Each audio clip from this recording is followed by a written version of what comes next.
พี่น้องมื้อนี้มาแต่สวนกาแฟแล้วก็ออกมาเบิ่งตะกะอยู่หน้าอยู่ไห้คือเก่าเหมือนเดิมพี่น้องนี่ยังอีกประมาณหมองอาทิตย์หนึ่ง7 วันหรือ8 วันก็จะได้ลำพี่น้องนี่แหละออกมาหน้าก็มาน้ำเขาตะกะพี่น้องนี่เอ้ย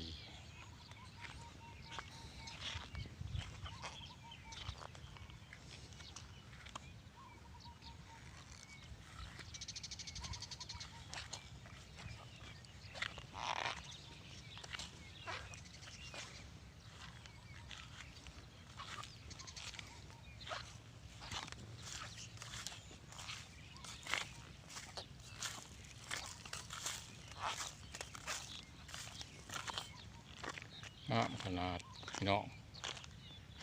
นี่น้ำอีหลีตะกะหน้าแรงหน้าแซง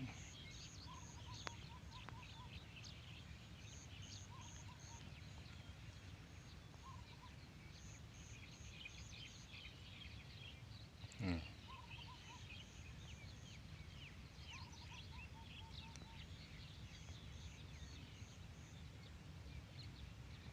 นี่หน้านี่จะแมนอยู่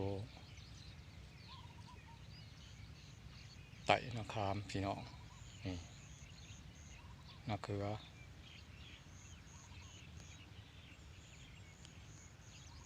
อีหลีกะอีกอาทิตย์หนึ่งก็จะได้ลำ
งามทีรี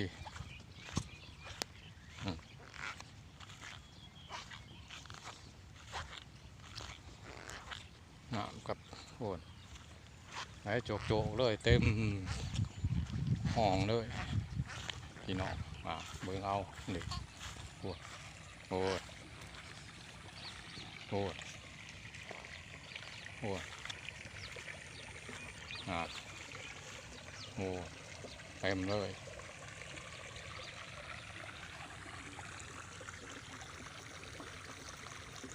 แถบนี้เขาเจ้าบ้านเอา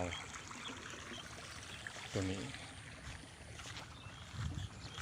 จะดำทีงามมี6 ตาพี่น้อง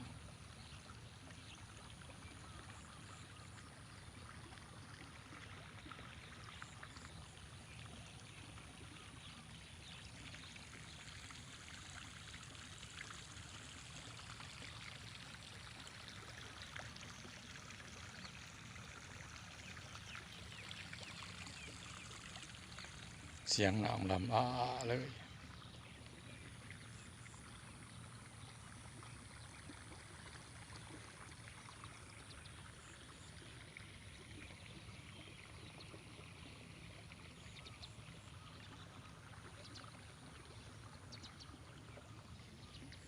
เต็มเลย30 นาที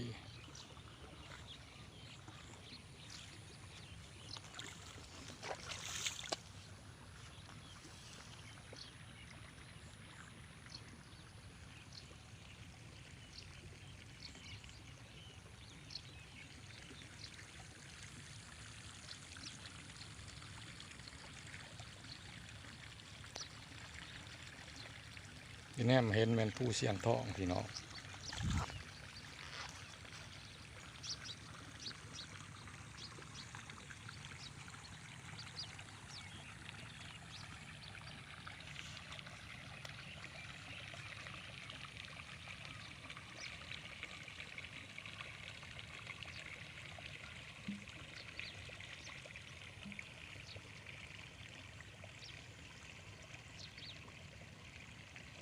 เป็นตะมวนเสียงน้ำมันไหลพี่น้องยามแลงตอนเวลา8 โมง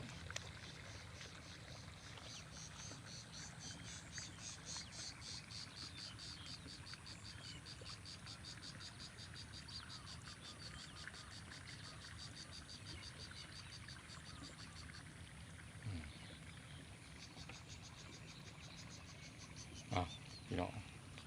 คลิปนี้ครับแล้วพ่อซ้ำนี่นอพี่น้องนอโอกาสหน้าจังไปทายให้เบิ่งอีก